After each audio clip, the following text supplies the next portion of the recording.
注意看，中国擂台发生了一起惨绝人寰的血案。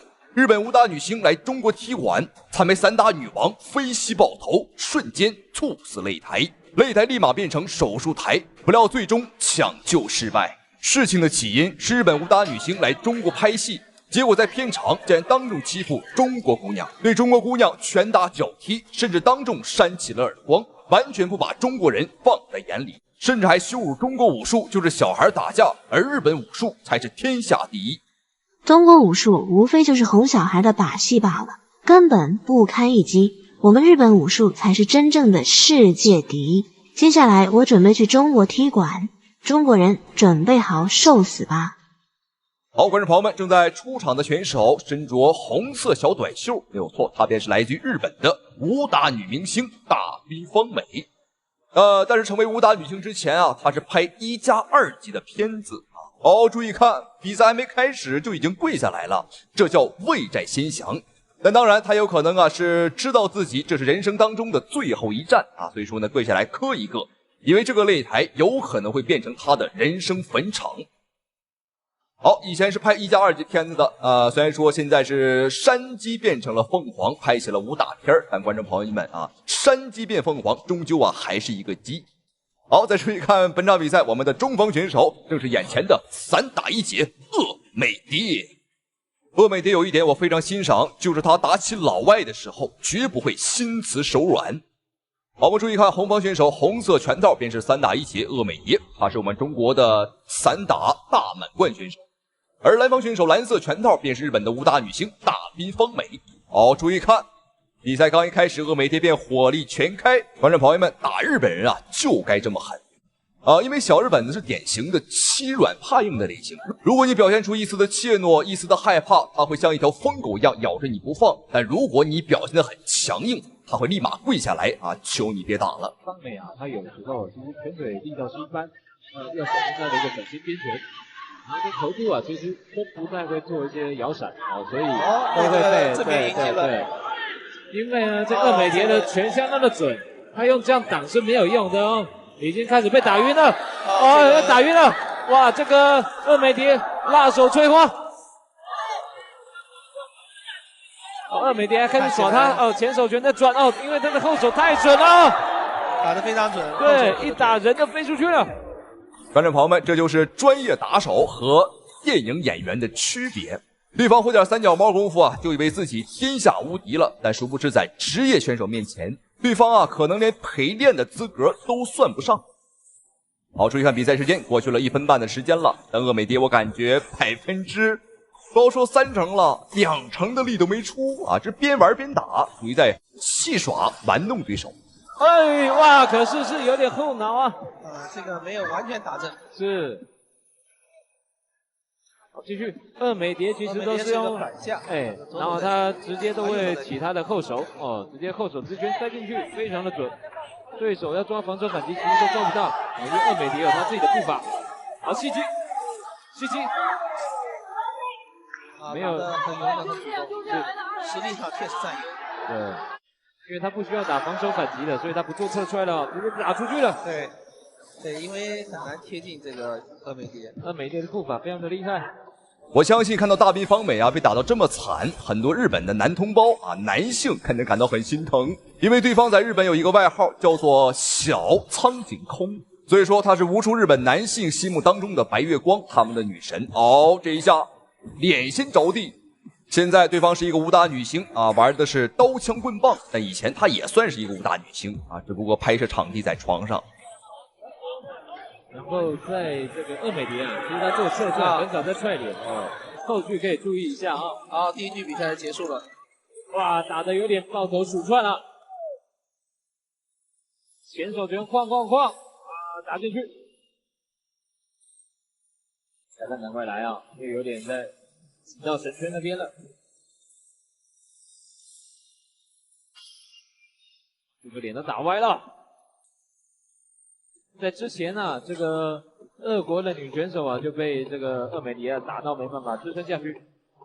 这个有几次特别重的迎击，对，还有腹击都是这个鄂美蝶非常的一个强项。日本选手很顽强，防守中还想打出圆圆晃晃晃那一招啊，待会就在问他跟谁学的。第二局比赛开始了，这也是占有优势的时候可能能够做出对，晃晃晃啊，来玩你。接着这个反手反击，对，这个失去平衡，右手摆拳。好，这个侧踹。这场比赛可以说没有任何技术层面上可分析的特点啊，我们只需要看鄂美蝶如何暴打这个日本武打女星就行了。当然，这个武打女星也很配合，她很主动啊，她并不是主动打人，而是主动挨揍。而且本场比赛很明显，我们的红方选手鄂美蝶也没有很认真啊，她在故意的玩弄对手。对方在鄂美蝶面前啊，那真是漏洞百出。只要想 KO 的话，鄂美蝶可以随时随地 KO 这个武打女星。再试一些新招，做一些实验，打得漂亮一点，好，闪掉了，那赶快压进去，不要浪费这个时间。但运动这个日本运动员一般来说他是挺顽强的，对，你看看他晃晃悠悠被人打了很多次，但他不会被击倒。然后大兵方美啊，在这个攻击距离之外做这些步伐的闪躲是没有用的，你要在攻击范围之内做闪躲才是有用的。啊，2个之后3个侧踹，他就可以控制距离。对，看来大兵方美是希望能够有一些主动进攻，因为这是好像是第2位啊，这个 J Girl 被这个鄂美蝶来揍了哦。之前鄂美蝶也是打了这个韩国的 J Girl， 也是一个美女。对，李智苑，哇，一个1、2直接打进去了。好，这刚才可能快顶到了。对。这个日本武打女星还是很顽强啊，被这么打下去还能坚持啊，还不认输。而且她现在冒的可是被打毁容的风险啊！如果真打毁容了，回到日本啊，她的片酬可能会大打折扣。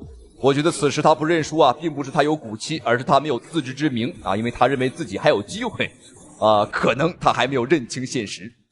看起来这个日本选手现在主动一点了，主动一点，可是就是不具威胁性。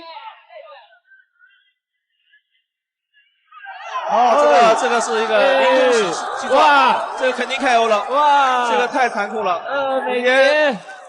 反正朋友们，就像我们说的，只要鄂美蝶想要 KO 对手啊，那就是一瞬之间的事儿。好，注意看，对方已经是口鼻喷血，感觉整个人已经是不行了，赶紧把兽医叫上来啊！保护动物，人人有责啊！看到此情此景啊，我想起了一首悲伤的歌曲，观众朋友们一起来欣赏一下。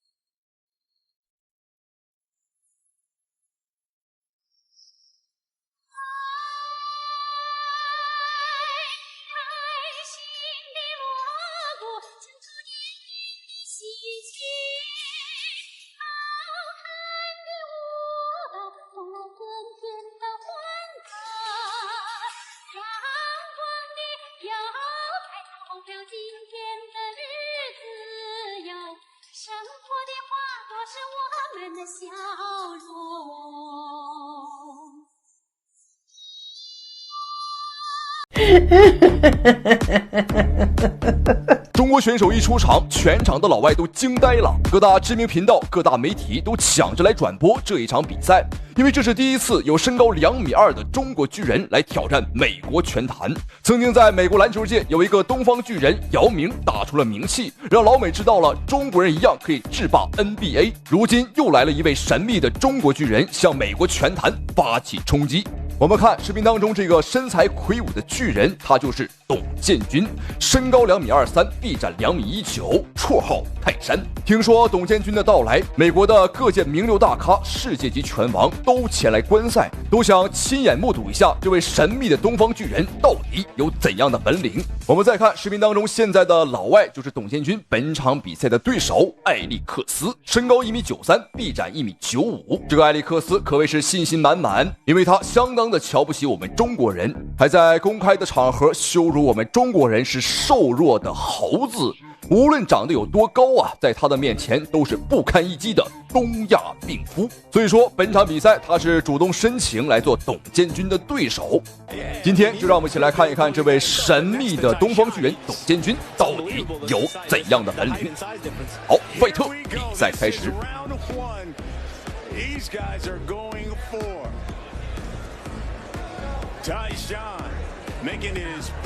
我们可以看到很明显啊，在身形上的差距，这可不是一丁半点儿啊！董建军高了对方啊将近30公分。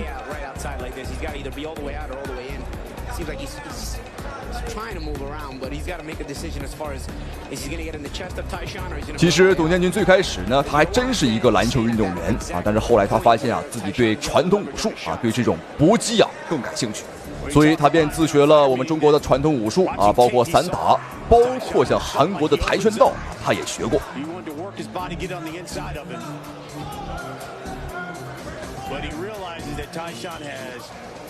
美国选手埃里克斯，他嘴巴非常的硬，但身体啊，我们看非常诚实。比赛刚一开始呢，他把这个距离啊把控得很远啊，打得很猥琐，很谨慎。这也是没办法的事情啊！一个身高2.2米的东方巨人啊，站在任何一个人的面前，我相信，都会被这种气场所吓倒。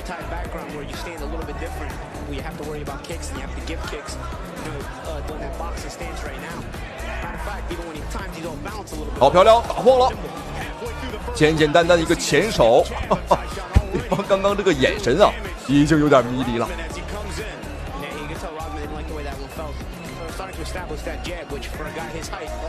董建军他是居高临下，打得很舒服。哦，倒了。但这一下应该是董建军啊把对方给压倒啊，并不是击倒，没有给到读秒。哎，干什么？观众朋友们，他把比赛要打成这个综合格斗吗？他想摔董建军，有点意思。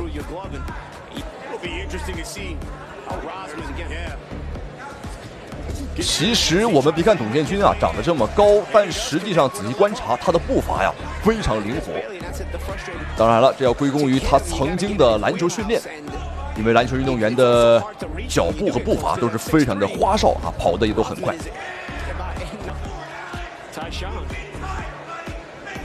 哦呦，前手倒了，很清晰，这绝对是一个读秒。好，现场裁判也完全没有包庇对方。哇，只是一个前手，观众朋友们，轻轻的那么一点啊，那么一动，对方就倒了。我甚至感觉刚刚董建军啊，可能发力还不到30%啊，还不到30%的力，可见董建军的力气有多么的恐怖。我真的无法想象，如果董建军一会儿啊全力打出一拳，会是怎样的感觉？你看，很轻的啊，轻轻的一拳。而且刚刚这一拳也很快啊，的确是不好防。好，观众朋友们，第二回合已经开始。我们来看一下埃里克斯，美国选手会不会改变战术？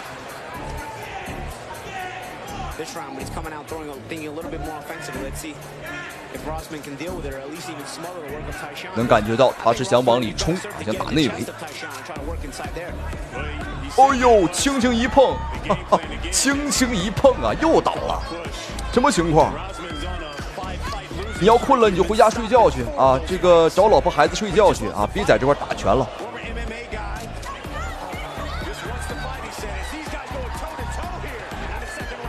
这个美国选手埃里克斯啊，我严重怀疑他学习过日本的空手道，这拳法来也空空，去也空空啊，打得很凶，就是打不着人。哎，什么情况？我们这个谈笑间啊，他又倒了。你看，把这家伙累得满身都是汗水。漂亮，前手又打晃了，又倒了，又倒了。哦，但这一下裁判没有给到读秒，也算是照顾对方一下。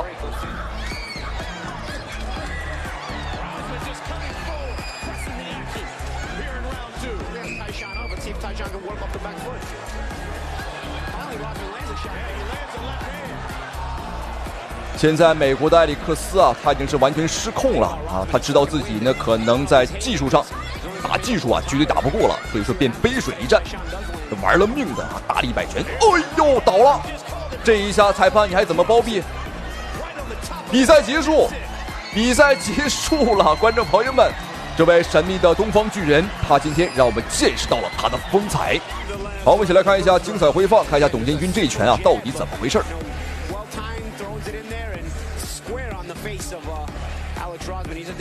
啊，就是前手啊！这场比赛董建军的后手拳啊还几乎没打。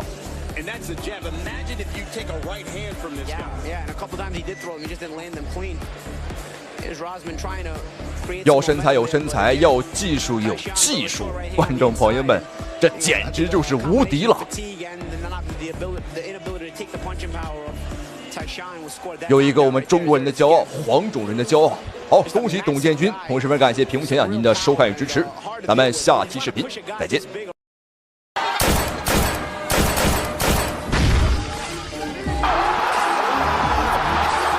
19岁咏春拳女传人在日本擂台惹下大祸，2秒6拳打碎日本女拳王头骨，当场打成脑瘫。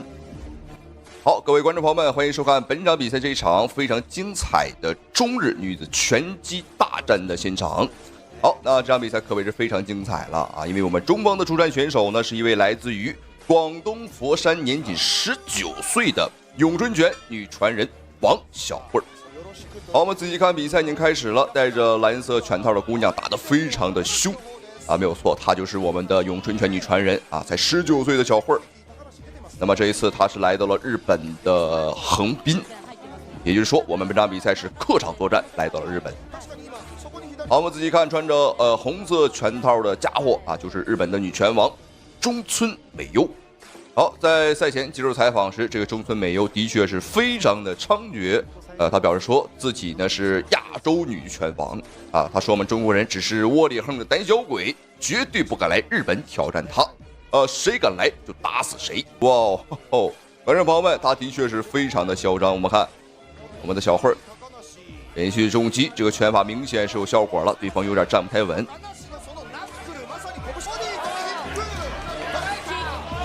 中近距离是发挥咏春拳最好的一个距离。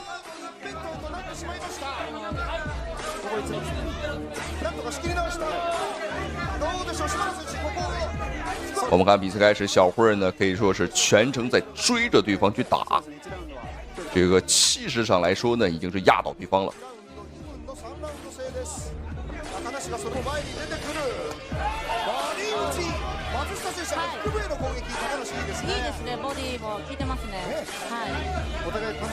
但是日本选手这个中村美优这个家伙的报价啊，双手拿得很高。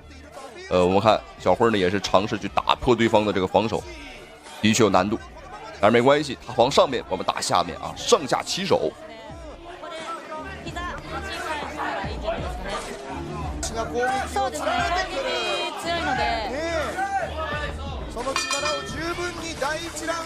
好，没有错，各位观众朋友们，比赛第一回合已经结束，的确是非常非常的精彩。我们的小慧把她的咏春拳啊发挥的非常的不错。咏春拳呢是一个招式小、速度快的传统武术啊，发源地呢也是来自于广东佛山，并且啊，它的创始人啊本身就是一个女人。是一个女师傅啊，所以说当时有这么一个说法啊，只有真正的女人女高手才可以把咏春拳发挥出最大的威力。实际上是这么一个道理，因为咏春拳本身啊，它是带一定的柔的属性，女性的身体和她的柔韧性要更好啊，所以说呢，女性能把咏春拳发挥得更出色。好，我们看这个日本女拳王，很明显啊，她已经被打懵了，观众朋友们。那么在第一回合的话，他全程被暴打啊，几乎是没有任何反击的一个机会。好，接下来看一下双方比赛第二回合的精彩表现，精彩的对局。好，我们仔细看，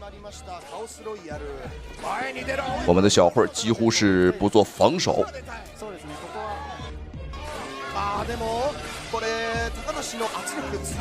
但是要小心，对方的话也是有一定的终击能力。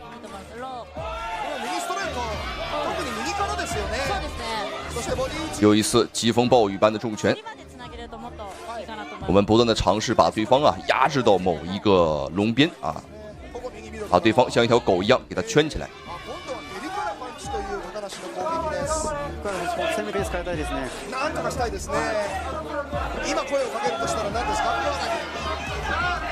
这场比赛举办地点在日本，台下的观众也都是日本人，包括现场裁判也是日本人。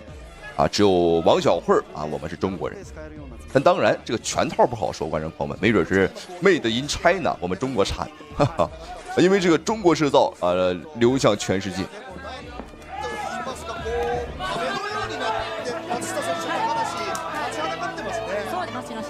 距離縮めていってるので、自分の間合いで戦えてるんじゃないかなと思います。自分のペースで。小慧才19岁啊，也就是18周岁。据说他3岁时就开始练习咏春拳，很早了。好，最后半分钟的时间。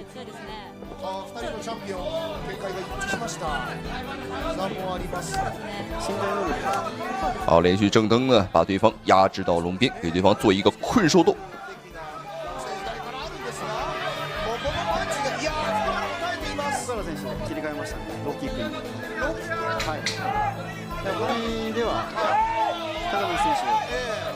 だいぶ分がいいので、そうですね、ローキックなり。好，没有错，各位观众朋友们，比赛第2回合已经结束，2回合的大战非常的精彩。我们的小慧把这个日本女拳王啊打的是一点招架之力都没有。总而言之，这场比赛看的的确是非常的解气，我相信屏幕前的您呢看的也是非常的过瘾。没有错，打日本选手，你别管是男是女啊，反正打了我们看着就是过瘾，就是精彩。好，接着看一下双方比赛第3回合的精彩表现，精彩的对局。我们看这一回合，对方呢是有了搂抱的这么一个行为啊，也是来限制我们。这是今天的最后一回合的比赛了。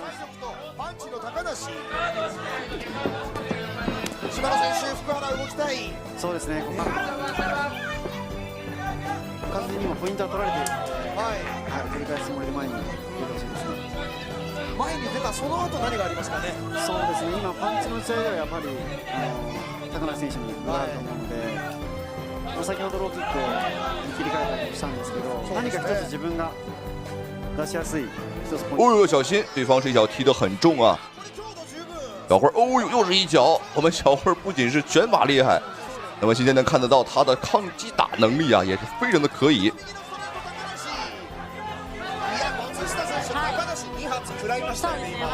好，距离比赛结束还有最后1分钟的时间，看一下小慧本场比赛能否去 KO 对手啊？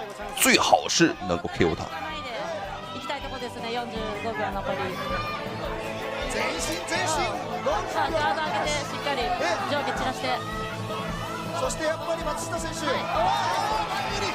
好，连续砸击，这个重拳，哎呦，什么情况？我们看日本选手啊，他整个人瘫坐在了地上，裁判赶紧终止了对局。我的天哪，太快了！咏春拳真不愧是咏春拳啊，快如闪电，我们根本没有看清楚。我们再来看一下小慧是如何击倒对手的。我们看连续的重击，哦呦，慢动作之下，这个拳速度这么快，很难想象在正常速度之下看不清楚也是很正常了。好，让我们再次恭喜。不打了，不打了，不打了 ！TKO，TKO， 广东16岁咏春拳传人傅涵参赛，重拳 KO 韩国女天才，家的韩国人赶紧扔出毛巾投降。好，各位观众朋友们，欢迎收看世界比武大会走进韩国首尔站的现场。好，我们注意看左边选手穿着灰色小背心的，便是来自于我们中国广东佛山。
摆拳，漂亮，漂亮，继续。哇，前手，我维修就注意看，开局还不到20秒，吴雪松就被老外一拳打翻。此时台下的老外都开始庆祝胜利，然而就在他们以为自己胜券在握时，吴雪松不仅站了起来，而且还加倍偿还，打得老外抱头鼠窜，怀疑人生。这跌宕起伏的剧情，连武僧一龙都看到傻眼。好，我们注意看视频当中正在出场的选手，便是来自于中国的搏击鬼才。年仅23岁就已经名声大噪，不仅有着自己独特的打法风格，而且生涯总战绩19战全胜，从未有过失手。他便是搏击鬼才吴雪松。吴雪松不仅是一个搏击鬼才，同时他也是一个拼命三郎，既有天分又努力。观众朋友们，他不成功谁成功啊？而今天吴雪松的对手也是一个世界级的王者，他就是曾经的 WBC 世界拳王金腰带的拥有者何塞·鲁拉斯。此人身经百战，而且这一次呢是来势汹汹。而且赛前何塞·鲁拉斯也公开表示，天才只是践踏的门槛儿。这场比赛如果一个回合之内打不赢吴雪松，都算他输。好，口气的确不小，但是到底是骡子是马，我们牵出来溜一溜就知道谁真谁假。何塞是一个多栖选手啊，泰拳、MMA 都参加啊。是的，所以像这样的选手，他会比较滑头啊。经验也多。对。所以今天对吴雪松来说也是一个不小的考验啊。今年是否能顺利的拿到诸神之战的小组出线？对。在整个2016年呢，是吴雪松呢，我觉得是他一个突然爆发的一个年份。吴雪松还是哇，这是一个冷拳，一个后手拳。雪松有点大意了。哇，看来老外赛前吹牛说一个回合之内 KO 我们，好像并不是开玩笑啊，他的确是具备这样的本事。现在开局还不到1分钟，吴雪松惨遭了一次读秒，但是吴雪松毕竟也是一位天才选手，我们并不是软柿子捏的。好，站起来的吴雪松现在很被动，他还需要一定的时间呢来缓冲来缓解一下自己的眩晕感。但何塞·鲁拉斯会给他这个机会吗？会非常善于这种中远距离的这种奔袭。对，我们看一下雪松到现在也没有特别的着急啊，还是要控制一下。何塞的这个假动作做的还比较不错。对，刚才的一个后手的一个拳法击倒，就是在前手晃了一下。其实我们看这两个选手的臂展都非常的高啊。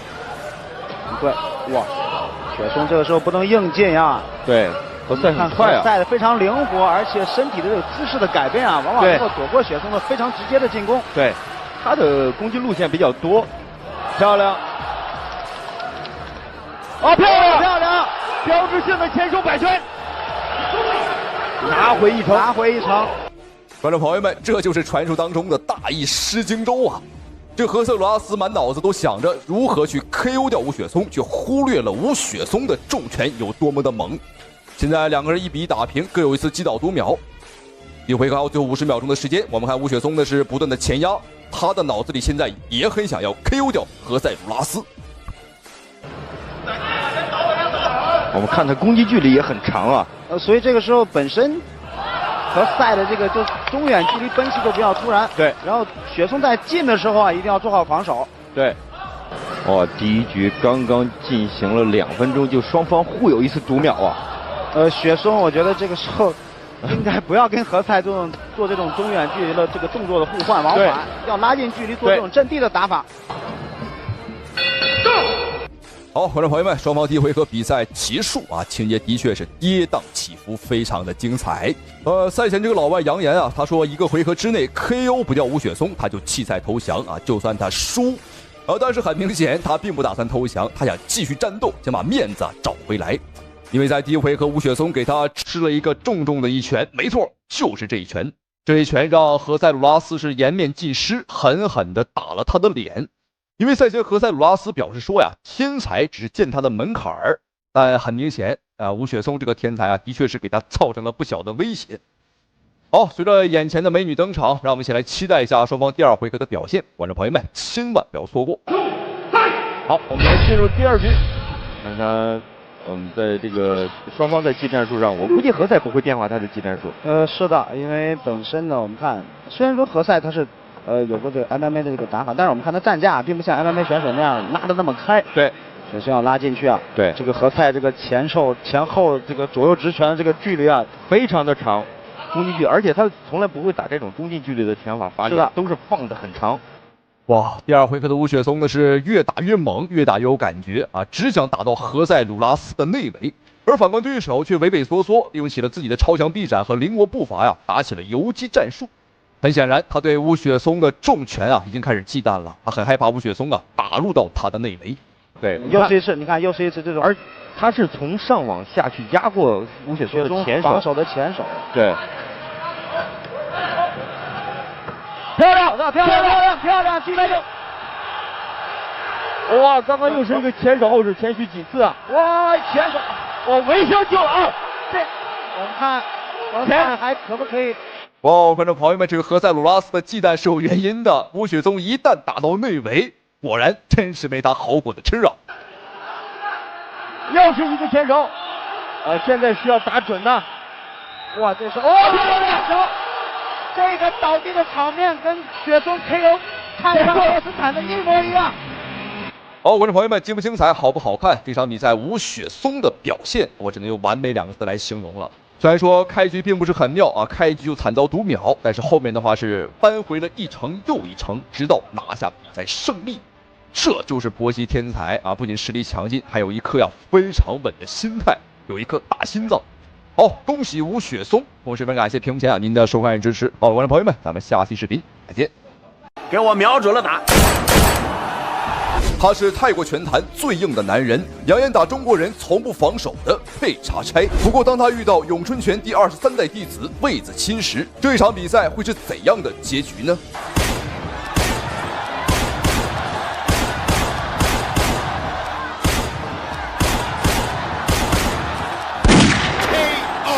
我太难了。我们注意看视频当中正在出场的拳手，就是号称泰国有史以来最硬的男人。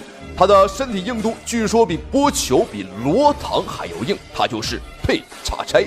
上战绩到目前为止85胜26负，他输过赢过，但是观众朋友们，他就是从来没有被 KO 过，也从未被击倒过。他的人生座右铭就是：只要我不躺下睡觉，没有任何一个人能把我放倒，就是这么狂。而这一次他就更狂了，因为他听说他今天的对手是一位年轻的中国小将，他便当众表示，打中国人完全不用防守，防守一下都是孙子。而眼前的这个瘦小伙便是佩查差今晚的对手，来自我们中国的咏春拳第23代传人魏子钦。这个小伙将咏春拳带到了现代搏击擂台，而且目前为止生涯战绩26胜3负。可以说魏子钦这个小伙的出现打了很多瞧不起并且质疑我们中国传统武术不能打的人的脸。好，闲话少说，我们比赛开始。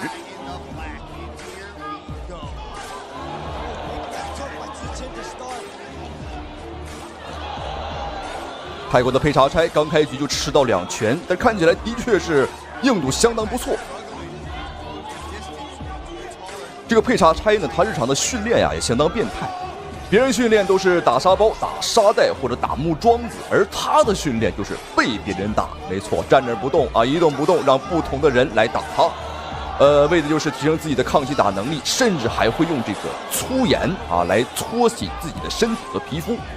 以提升自己的皮肤硬度。我甚至一度怀疑这个家伙是不是有什么这个受虐倾向。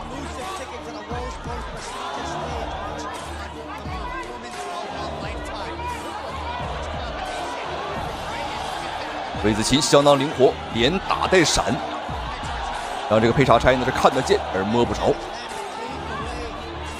好，顶膝有命中。好，击倒了。第一回合我们看，哇，这一下击倒也打破了佩查差呢以往的一个从未被击倒过的记录。魏子钦明显想要乘胜追击，连续的补刀。哦，这连串连打11拳的。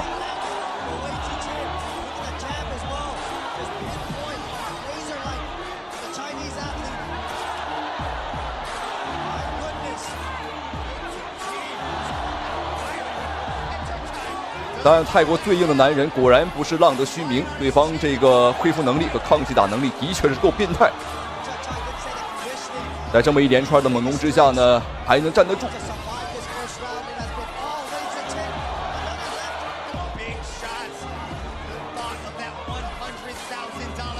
哇，魏子钦的身法和步伐相当的灵活。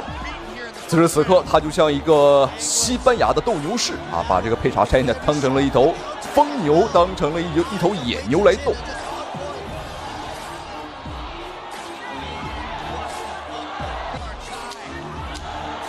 好漂亮，又是一个上勾哦，顶膝。佩查柴有点上头了。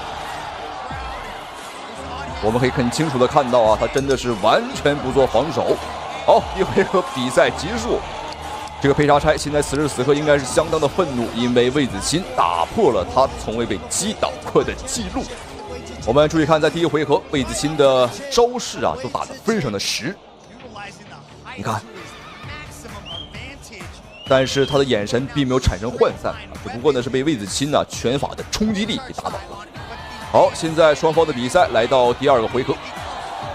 很好辨认啊，橘色短裤的瘦小伙，中国咏春拳第23代传人魏子钦，而黑色裤衩便是泰国最硬的男人佩查柴。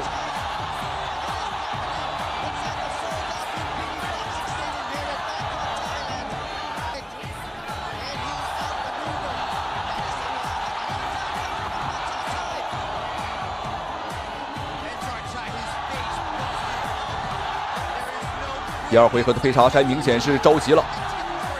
所以魏子钦是穷追猛打，穷追不舍。哎呦，但注意看他的右眼，哇，已经开口了。这个口子会随着比赛的深入呢越开越大。这也是佩查柴职业生涯有史以来啊第一次被打出血。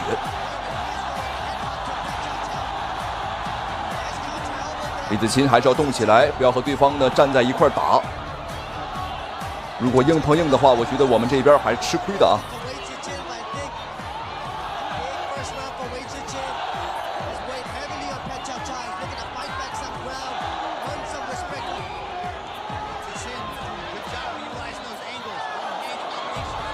第二回合时间已经过半，在这一回合，佩查柴呢就像一头发疯的野牛啊，已经是完全不做防守了。因为他之前也说了，他说防守一下就是孙子。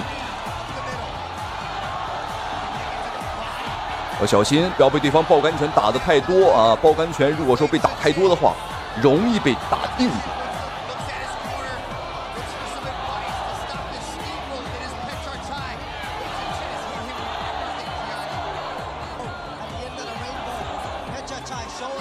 魏子钦开始尝试用一些顶手、砸手来扩大对方的伤口。因为咏春拳啊，它是一个招式小、速度快、攻防兼备的这么一个拳法。说句实话啊，杀伤力的话并不是特别的顶级，但咏春拳厉害就厉害在啊，它的打击密度啊，它的出拳频率比较高。我们出5拳，对方能出1拳就好不错了。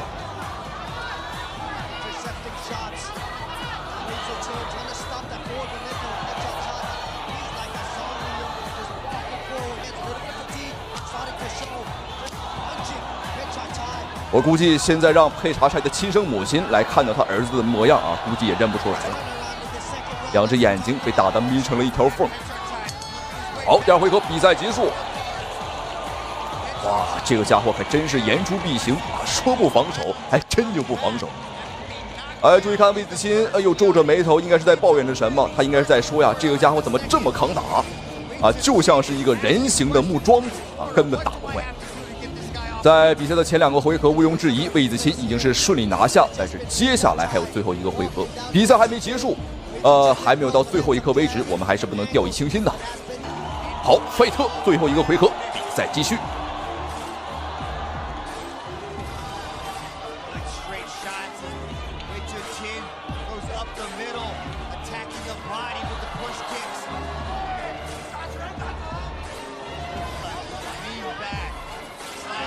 魏子钦呢，他的身高比对方高了很多啊，居高临下，所以说打得很舒服。我们能够得到对手，而对方啊很难够得到我们。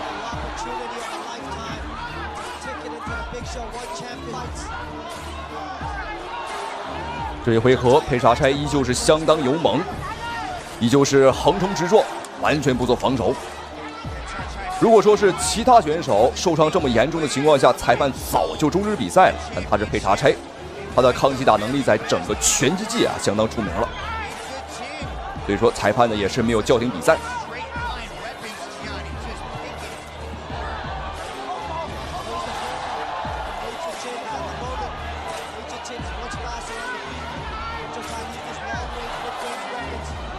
第3回合最后的1分半。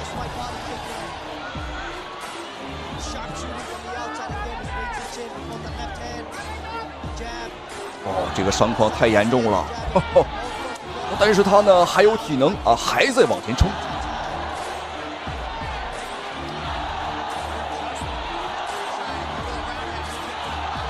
所以此时此刻，这个泰国选手佩查柴他唯一能赢的途径，那就是 KO 掉魏子钦，因为在分数上双方差的实在是太悬殊了。有可能魏子钦的有效打击数是对方的3倍都不止。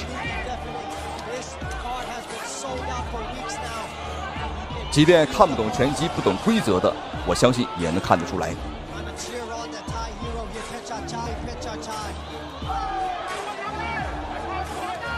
好，连续的扫踢，魏子钦开始尝试砍腿了。其实早就该砍腿了，如果砍得早一点，限制对方的移动能力，恐怕这个比赛啊早就结束了。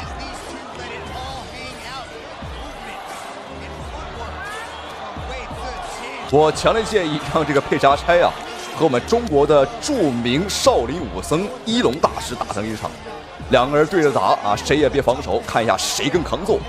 我相信这个比赛啊绝对会票房极高啊！好，比赛结束。这场中国咏春拳对战泰拳的对决，比赛结果我相信没什么悬念啊，最终的话没有问题，恭喜魏子钦。那当然，这个瞧不起我们中国武术、瞧不起中国人的佩查柴啊，虽然说他很狂，但是他的抗击打能力啊，的确是令人感到敬佩。好，比赛到此结束，咱们下期视频再见。